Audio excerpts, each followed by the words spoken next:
কানাডার অস্থায়ী বিদেশি কর্মী কর্মসূচির অধীনে কাজ করা বেশিরভাগ অভিবাসী শ্রমিক ভয়াবহ নির্যাতন এবং বৈষম্যের শিকার। মানবাধিকার সংগঠন অ্যামনেস্টি ইন্টারন্যাশনালের প্রতিবেদনে উঠে এসেছে এ তথ্য। প্রতিবেদনটিতে কানাডার TFWP এর কাঠামোর সমালোচনা করেছে অ্যামনেস্টি। কানাডার অস্থায়ী বিদেশি অভিবাসী কর্মীরা ভয়াবহ নির্যাতন এবং বৈষম্যের শিকার।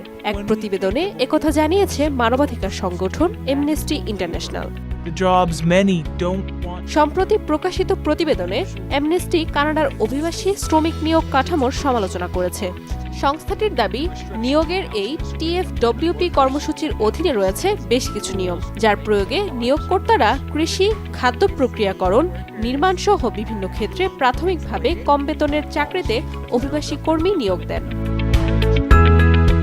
মানবাধিকার সংস্থাটি বলেছে, এই কর্মসূচিতে থাকা এসব নিয়মের কারণে নির্যাতনের ঝুঁকিতে রয়েছে শ্রমিকরা, যার মধ্যে রয়েছে ওয়ার্ক পারমিট আটকে দেয়া, যা কর্মীদের একক নিয়োগকর্তার সাথে থাকতে বাধ্য করে। শুধু তাই নয়, এসব শ্রমিকদের অভিবাসন অবস্থা এবং শ্রম পরিস্থিতি উভয় নিয়ন্ত্রণ করে মালিকপক্ষ। অ্যামনেস্টি প্রতিবেদনটি প্রকাশের আগে 14টি দেশের 44 জন অভিবাসী কর্মীর সাক্ষাৎকার নিয়েছে। দেখা যায়, বেশিরভাগ কর্মী বকেয়া মজুরি এবং অতিরিক্ত কর্মঘণ্টার অভিযোগ এনেছেন।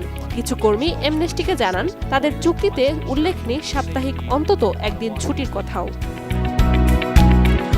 অনেক শ্রমিকের অভিযোগ, কর্মক্ষেত্রে বৈষম্যের শিকার হয়েছেন তারা, যার মধ্যে সবচেয়ে কঠিন শারীরিক কাজও রয়েছে। কিছু শ্রমিক বলেছেন যে অনিরাপদ কর্মপরিবেশের কারণে তারা গুরুতর আঘাত পেয়েছেন বা শারীরিক অসুস্থতার সম্মুখীন হয়েছেন। অনেকেই নিয়োগকর্তার হাতে বর্ণবাদী, মানসিক এবং যৌন নির্যাতনের অভিযোগ আনেন।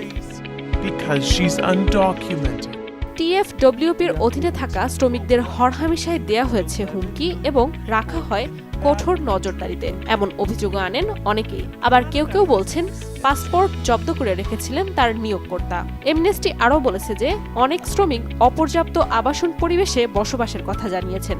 অনেকের দাবি, তাদের বাসস্থানে নেই পর্যাপ্ত খাবার পানীয়।